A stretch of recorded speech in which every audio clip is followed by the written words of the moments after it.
Terima kasih atas kesempatan yang diberikan. Kami dari kelompok 6 akan mempresentasikan tentang manajemen kinerja. Sebelum masuk dalam presentasi, inilah nama anggota kelompok kami. Ada Stefanus Maramis, Matthew Ayer, Herdin Buntu, dan Andrew Penambunan.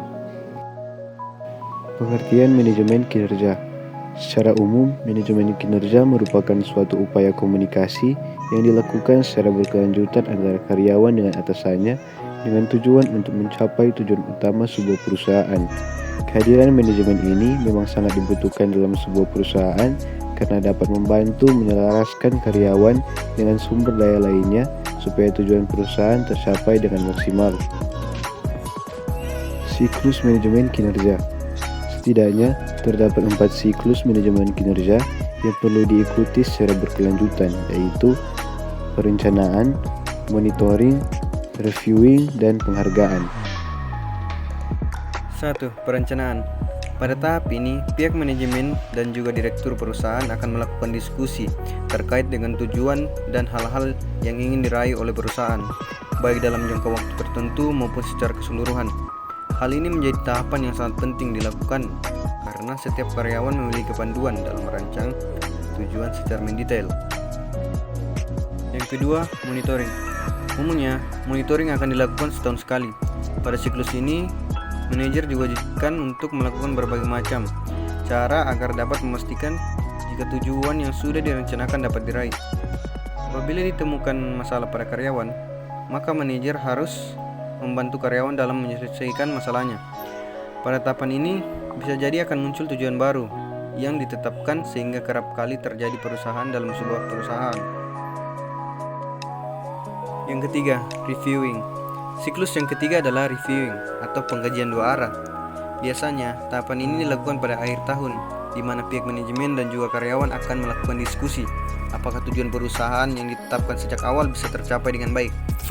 Reviewing menjadi tahapan yang penting karena nantinya pihak manajer dapat melakukan kolaborasi dengan karyawan.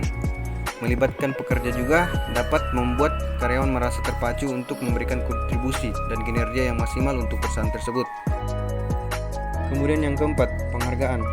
Tahapan yang terakhir ini tidak boleh diabaikan oleh perusahaan karena penghargaan merupakan siklus yang penting untuk meningkatkan semangat para karyawan. Apabila karyawan tidak mendapatkan cukup penghargaan, maka hal ini akan berpengaruh terhadap kinerja mereka sehingga besar kemungkinannya akan mencari pekerjaan lain.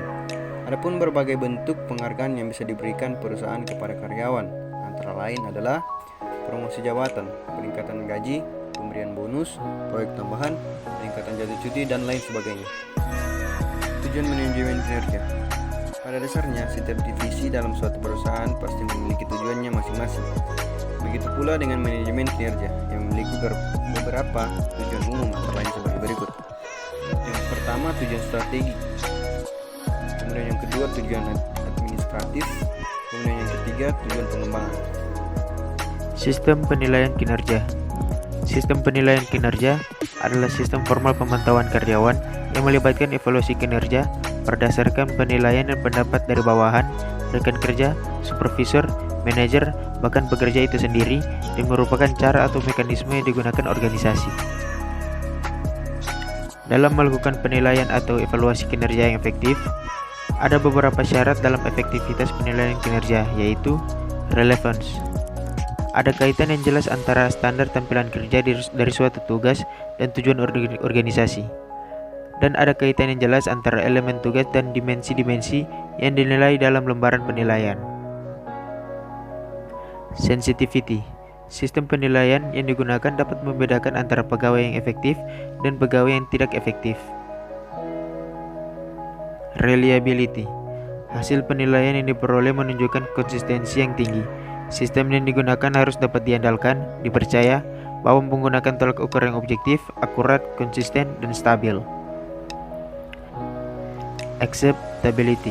Jenis dan tingkat perilaku kerja yang dinilai dapat diterima oleh kedua belah pihak, yaitu atasan dan bawahan. Practicality. Mudah dimengerti dan digunakan oleh manajer dan pegawai, tidak rumit dan tidak terbelit-belit. Manfaat penilaian kinerja karyawan. Manfaat dari dilakukannya penilaian kinerja karyawan ialah sebagai berikut. Yang pertama, memberikan informasi tentang hasil yang diinginkan dari sebuah pekerjaan. Yang kedua, bisa mencegah terdapatnya miskomunikasi berkaitan dengan kualitas kerja yang diinginkan. Yang ketiga, menciptakan peningkatan produktivitas karyawan sebab ada feedback atau umpan balik untuk karyawan yang berprestasi. Keempat, menghargai setiap kontribusi. Dan yang terakhir, membuat komunikasi dua arah antara pihak manajer dan karyawan.